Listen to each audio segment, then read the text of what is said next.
മണമുള്ള പൂനുള്ളി മുടിയിൽ ചൂടി മണിക്കുട്ടി നീ എന്റെ മനസ്സുനുള്ളി മണിക്കുട്ടി നീ എന്റെ മനസ്സുനുള്ളി പഞ്ചാര പായസം ഉണ്ണുന്ന മടത്തത്തെ പയ്യന്മാർ നിന്നെ കണ്ട് കണ്ണു വെക്കും. വീഡിയോ ഇട്ടിട്ട് എന്താടാ 1 മില്യൺ ആവാൻ നോക്കടാ. 1 മില്യൺ ആവാൻ 100 എടാ നമുക്കിനി സ്ഥിരം ഈ ക്ലാസ് വെച്ച് വീഡിയോ എടുക്കണം കേട്ടോ. നല്ല റീച്ച് ഉണ്ട് കേട്ടോ. അതൊക്കെ ഞാൻ ഇതിനെക്കാട്ടിലൊക്കെ നല്ല റീച്ച് ഉള്ള ഒരു വീഡിയോ ഇന്ന് വൈകിട്ട് ഞാൻ പോസ്റ്റ് ചെയ്യുന്നുണ്ട്. അതെന്തുവാടി? ഇന്ന് വൈകിട്ട് ഞാൻ ബസ്സിൽ പോകുമ്പോഴേ ബസ്സിന്റെ ഫുട്ബോർഡിന്റെ കോർണർ സൈഡിൽ പോയി. അപ്പൊ ബസ് ഏതെങ്കിലും കട്ടറിലോ ബ്രേക്ക് പിടിക്കുമ്പോഴോ ഏതെങ്കിലും ഒരു ഹതഭാഗ്യൻ എന്നെ വന്ന് ടച്ച് ചെയ്യത്തില്ലയോ, അത് അവൻ അറിയാതെ ഞാൻ ഷൂട്ട് ചെയ്തിട്ട് ഇൻസ്റ്റാഗ്രാമിലും ഫേസ്ബുക്കിലും ഇട്ട് വൈറലിലും റീച്ചും ആവും. അതിന്റെ മണ്ടയ്ക്ക് നിന്റെയൊക്കെ ഉച്ചാളി വീഡിയോ ഒന്നുമല്ല.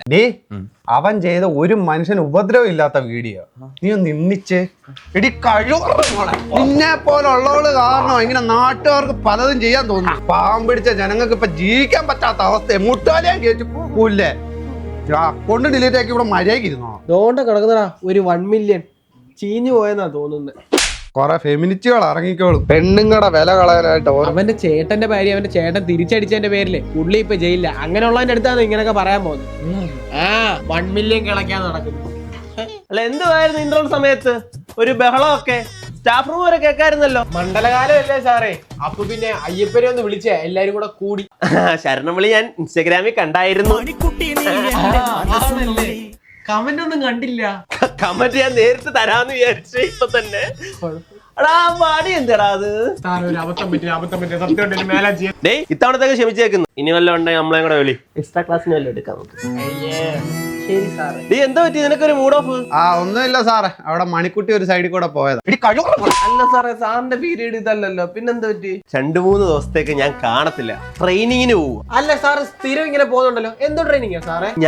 നിങ്ങളെ എന്ത് പഠിപ്പിക്കണമെന്ന് വേറെ ടീം ഞങ്ങളെ പഠിപ്പിക്കുന്നുണ്ട്. ഇപ്പൊ സാറിന് നമ്മളെ പഠിപ്പിക്കാനൊന്നും അറിയത്തില്ലല്ലയോ? എവിടാണ്ട് പോയിട്ട് ട്യൂഷന് പോയിട്ട് പഠിച്ചിട്ട് വരുവാ അല്ലയോ? മനസ്സിലായി. അതല്ല, നിങ്ങളെ എങ്ങനെ പഠിപ്പിക്കണമെന്നുള്ള ട്രെയിനിങ് സിലബസ്. സാറ് ട്രെയിനിങ്ങിനാന്നും പറഞ്ഞ് സ്ഥിരം അങ്ങ് പോക്കാം. സാർ ആ 16 ചാപ്റ്ററിലെ 2 ചാപ്റ്റർ മാത്രമേ പഠിപ്പിച്ചിട്ടുള്ളൂ. ഇനി 2 മാസം കഴിഞ്ഞ എക്സാം. ബാക്കി ആര് പഠിപ്പിക്കും സാറേ? അതെ, കൂടുതൽ ചോദ്യം പറച്ചിലൊന്നും ഇങ്ങോട്ട് വേണ്ട കേട്ടോ. പോഷൻ ചെയ്താൽ നമുക്കറിയാം കേട്ടോ. ചോദ്യം ചോദിക്കുന്നവരെ നിശബ്ദരാക്കുന്ന നിയമം, വിശപ്പടക്കുന്നവരെ വില കണിക്കുന്ന നിയമം. ഈ ചോദ്യം ചോദിക്കാതെ ഈ സ്കൂൾ സാറിന് തന്തവകയല്ല. ഹലോ പ്രിൻസിപ്പൾ അല്ലയോ? എന്റെ ക്ലാസ്സിൽ തന്നെ റീല് ഫയർ റീല്. പേരൻസിനെ വിളിക്കാം. സസ്പെൻഷൻ ആണോ? ടീസ് കൊടുത്താലോ? അയ്യോ കഷ്ടോട്ട് സാറേ, അറിയാതെ പറഞ്ഞു പോയാ സാറേ. എന്താ സത്ത സാറിനോട് നേരെ വീലെടുക്കാം. നമ്മള് പ്ലാൻ ചെയ്തിട്ടുണ്ട്. അയ്യോ ഇന്ന് മുതൽ മോട്ടിവേഷൻ ക്ലാസ്സുകളുണ്ട് കേട്ടല്ലോ. അപ്പൊ ആ ക്ലാസ്സിൽ എല്ലാവരും ഉണ്ടല്ലോ, പങ്കെടുത്തോണം. ഇന്ന് നിങ്ങളെ മോട്ടിവേഷൻ ക്ലാസ് എടുക്കാൻ പോകുന്നത് മിസ്റ്റർ പ്രഥമൻ സാറാണ്. അല്ല, എന്തോ സാറേ? പ്രണവൻ സാറോ? പ്രണവൻ സാറാണ്. പ്രണവൻ സാറിനെ ഞാൻ നമ്മുടെ ക്ലാസ്സിലേക്ക് ക്ഷണിക്കുന്നു.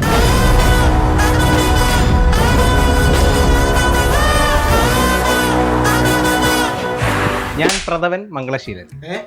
പ്രണവൻ മംഗളശീലൻ. ഞാനൊരു മോട്ടിവേഷൻ സ്പീച്ചറും ആൾക്കാരെ വഴിതിരിച്ചു വിടുന്നവരുമാണ്. കണ്ടപ്പോഴേ തോന്നി. നിങ്ങളെ കണ്ടപ്പോ തന്നെ നിങ്ങൾക്ക് എന്തെങ്കിലും സമ്മാനം തന്നാലോ എന്നാണ് ഞാൻ ആലോചിക്കുന്നത്. ഞങ്ങൾക്ക് തന്നാലൊന്നും നല്ല ആഗ്രഹമുണ്ട്, പക്ഷെ സ്കൂൾ ആയതുകൊണ്ട് ഇപ്പൊ പറ്റത്തില്ല. ഇതിന്റെ ഫസ്റ്റ് പേപ്പർ ക്യുസ് ആണ്.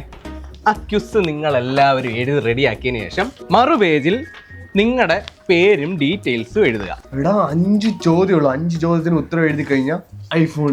പ്ലസ് 1 എത്രണ്ണം കിട്ടിയായിരുന്നോ? ഐഫോണല്ലേ ഇരിക്കുന്നത്, സെർച്ച് ചെയ്തിട്ട് അങ്ങ് ഉത്തരം എഴുതിയാ പോരെ. ഇഷ്ടമുണ്ട കാര്യമല്ലോ. നമ്പറൊക്കെ എഴുതുമ്പോൾ കറക്റ്റായിട്ട് എഴുതണേ. ഐഫോണിന് വേണ്ടി അവർ വീട്ടിൽ വിളിക്കുന്നത്. എടാ മണ്ടന്മാരെ, നിങ്ങളെ ഇയാളെ പറ്റിക്കുന്നേ.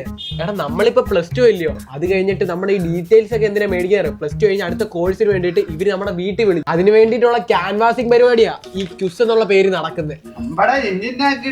ഞങ്ങൾക്ക് ഐഫോൺ കിട്ടുന്നതിന് നിനക്ക് പിടിക്കുന്നില്ല, അതങ്ങ് പറഞ്ഞാ മതി. മക്കളെ, എല്ലാത്തിനും ഉത്തരം എഴുതി കഴിഞ്ഞാൽ ഐഫോൺ 20 അൾട്രാ. സാംസങ് കൊളാ പഠിച്ചു ഐഫോണുമായിട്ട്. മക്കളെ പെട്ടെന്ന് എഴുത്, സമയം പോകുന്നു. ഇത് എന്റെ അഡ്രസ്സാ, അതിന്റെ അഡ്രസ് എങ്കിലും സ്വന്തമായിട്ട് എഴുതടാ. Okay, time up. ഓക്കെ മക്കളെ, ഞാൻ നിങ്ങളെ പഠിപ്പിക്കാൻ വന്ന ഒരാളാണ്. ഞാൻ നിങ്ങളുടെ കൂട്ടുകാരനാണ്.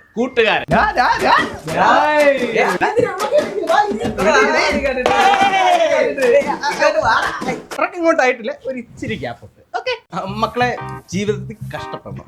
കഷ്ടപ്പെട്ടാലേ ജീവിക്കാൻ പറ്റത്തുള്ളൂ. കഷ്ടപ്പെടാതെ ആരും ഒന്നും കൊണ്ടു തരത്തില്ല, അറിയാമോ? സാറേ ഇവൻ കഷ്ടപ്പെടുന്നില്ലല്ലോ, പക്ഷെ ഇവനും എന്റെ അച്ഛൻ എല്ലാം കൊണ്ടു കൊടുക്കുന്നുണ്ട്. ഇവിടെ പഠിക്കുന്നതിന്റെ കൂട്ടത്തിൽ പഠിത്തം കഴിഞ്ഞിട്ട് വെളിയിൽ പോയി ആരെങ്കിലും ജോലി ചെയ്യുന്നവരുണ്ടോ? Part time job, part time. സാറേ ഇവനുണ്ട്, ഇവൻ ക്ലാസ്സിൽ അവലോലിക്ക് കഴിക്കുന്നു. മോനെ അതല്ല ഞാൻ ചോദിച്ചത്, അല്ലാതെ വേറെ ആരെങ്കിലും? ഞാൻ എല്ലാവർക്കും CD ഒക്കെ വെക്കും. മോനെ അത് ജോലിയല്ല, അത് നിന്റെ ക്രിമികടി. ഐ മീൻ കടകളിൽ നിൽക്കുന്നു, പത്രം വിൽക്കാൻ പോകുന്നു, അങ്ങനെ എന്തെങ്കിലും അങ്ങനെ. ഞാനുണ്ട് sir. Oh very good very good very good. എന്താ മോന്റെ പേര്? രാഹുൽ. എഴുന്നേക്കൂ. രാഹുലിന് എല്ലാവരും ഒരു കൈയോടി കൊടുത്തേ. ഇദ്ദേഹം നിങ്ങൾക്ക് എല്ലാവർക്കും ഒരു മാതൃകയാണ്. ഒന്നുകൂടെ കൈയോടി കൊടുക്കാം. വെരി ഗുഡ് മോനെ, വെരി ഗുഡ്. പഠിത്തം തന്നെയാണേലും അവന് ജോലി ചെയ്യാനുള്ള ഒരു ആത്മാർത്ഥത നിങ്ങൾ കണ്ടോ? അതാണ് ആറ്റിറ്റ്യൂഡ്. മോൻ ഇതിന് പോയി കഴിഞ്ഞാൽ എത്ര രൂപ കിട്ടും? ചേട്ടാ മാസത്തെ ഒരു 3000-4000 രൂപയൊക്കെ ഒപ്പിക്കാൻ പറ്റുന്നുണ്ട്. ഓ കണ്ടോ, ആ 4000 കൊണ്ട് അവന്റെ വീട്ടുകാരെ ബുദ്ധിമുട്ടിപ്പിക്കാതെ അവന്റെ കാര്യങ്ങൾ അവന് ചെയ്യാൻ പറ്റും. Very good very good. I pride of you. മോനെ ഇത് കഴിഞ്ഞാലും മോൻ ഈ ജോലിക്കൊക്കെ പോകുമോ? അതാണ് സിൻസിയാരിറ്റി. നിങ്ങളോട് ഞാൻ പറയുകയാണ്, നിങ്ങളുടെ ഈ +2 കഴിഞ്ഞിട്ട് ഞങ്ങളുടെ എവർഗ്രീൻ എബ്രോഡ് കൺസൾട്ടൻസിയിൽ ജോയിൻ ചെയ്യുകയാണെങ്കിൽ അതിന്റെ അടുത്ത വർഷം നിങ്ങളെ ഞങ്ങൾ UK-ലോട്ടോ കാനഡയിലോട്ടോ പറത്തും. അതിനുശേഷം നിങ്ങൾക്ക് ലക്ഷങ്ങൾ സാലറി ഉള്ള ജോലി ഞങ്ങൾ സമ്പാദിച്ചു തരും. അപ്പോഴും ഈ കിഴങ്ങൻ വെറും 3000 രൂപ ഉണ്ടാക്കിക്കൊള്ളു.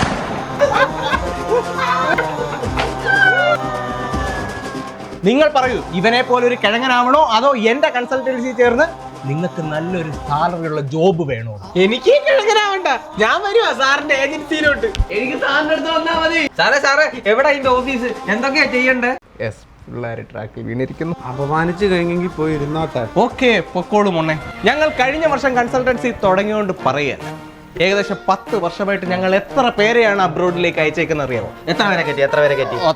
ഒത്തിരി പേരെ കേട്ടിട്ടുണ്ട്. നിങ്ങളിവിടെ നേരത്തെ സീനിയറായിട്ട് പഠിച്ച UK-ലുള്ള തല്ലണ്ണാണോ?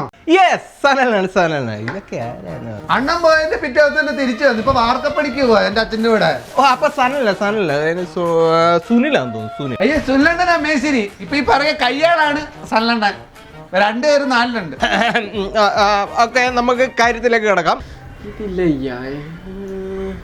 അയാളാണോ ഇത്?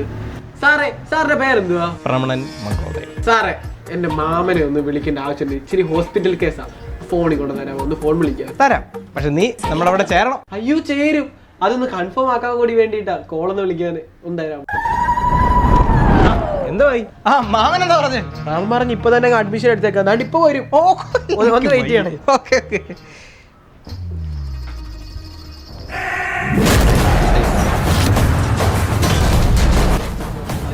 ഓ 3G കസ്റ്റമർ 112. അപ്പൊ മൂഞ്ചിച്ച കസ്റ്റമർ 112ാമത്തെ ആളാണ് എന്റെ മാമൻ. ഹലോ മാമ, ഇത് ഞാൻ അക്കുവ. ഇവന്റെ ഫോണാണ് നിന്റെ കിട്ടിയത്. പന്നേനെ ഞാൻ എന്നും വിളിക്കുമ്പോ ഫോൺ എടുക്കത്തില്ല. ഇവനാണ് പൈസ അടിച്ചുകൊണ്ട് വെക്കൊണ്ട് പോയവൻ. മാമ എനിക്ക് മനസ്സിലായി. ഇവനിപ്പോഴേ നമ്മുടെ സ്കൂളിൽ വന്നിട്ടുണ്ട്. കുറെ ഉടായ്പ കൺസൾട്ടൻസി ഏജന്റ് ആന്നൊക്കെ പറഞ്ഞിട്ടുണ്ട്. മാമൻ ഇപ്പൊ സ്കൂളിൽ വന്നു കഴിഞ്ഞാൽ ഇപ്പൊ ഇവനെ പൊക്കാൻ പറ്റും. വേഗം വാ. ശരി.